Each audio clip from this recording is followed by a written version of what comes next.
Мектепте окуп жүргөндө үйлөн албай жүрөм, кыз жакпай дейт. Сүйүү келбейт дешет. Мектепте окуп жүргөндө келчи эле го дейт. Жок, туура эле. Мектептеги тоок сүйүү да.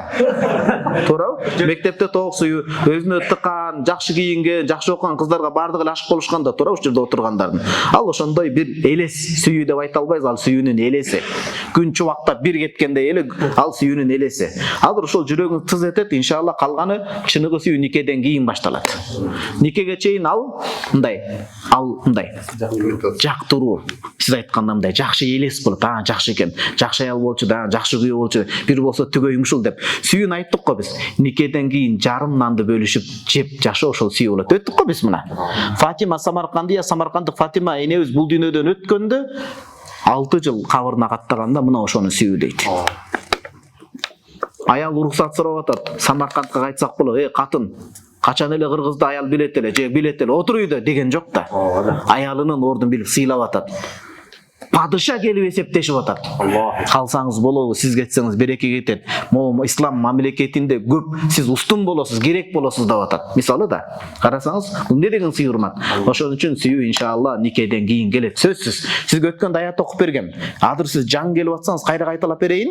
Мына 1 мүнөттөй калып туруп уруксат бериңиз. Куранда Аллах таала айтат: "Ва мин аятиhi an khalaqa lakum min anfusikum azwajan litaskunu ilayha wa ja'ala baynakum mawaddatan wa rahma." Кудай Таала үйлөнгөндөн кийин эрди жубайлардын ортосуна өз казынасынан сүйүү дагы, мээрим дагы берет дейт. Бул аят ачык айкын болот, жактыруу болот. Ошол жактыруу энени мээрим сыяктуу жактырып алат.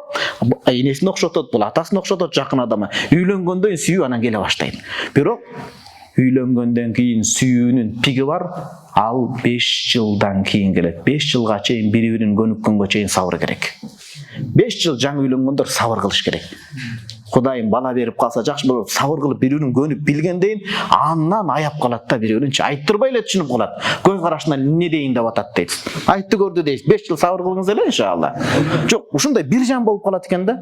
Же биз Египетте ата-энебизден алыс болуп жүрүп, энебиздин дордун бардыгын басып жүргөн үчүн бадыр мындай эле билип калдык да, Кудайга шүгүр.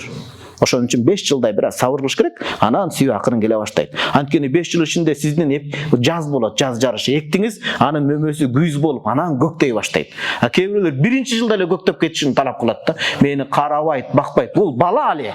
Кыздар көп арызданып чыгат. Бул бала. Кече эле жүрүп эле бул үйлөнүп алган. Чын да, муну бир аз сезим ойгонуш керек аталык. Бала төрөлүш керек, анан келе баштайт. Бул кыз мен энемдей тың болбой атат. Жок. Энеңиз канча жашта тың болду эле? Түшүнүк керек да, түшүнүктүүбү бир тууган. Ошон үчүн оюмдан кетпей кыйнайт дейт. Ошондой сезимдер менен үй бүлө кургум келет. Азыр ал сезимдер келбей жатат. 26да болдуңуз да. 26да адам кечиктирген сайын жашоону реалдуу карай баштайт. Ошон үчүн эртелетишиңиз керек. Эртелетиш керек, ошондо маселе чечилет.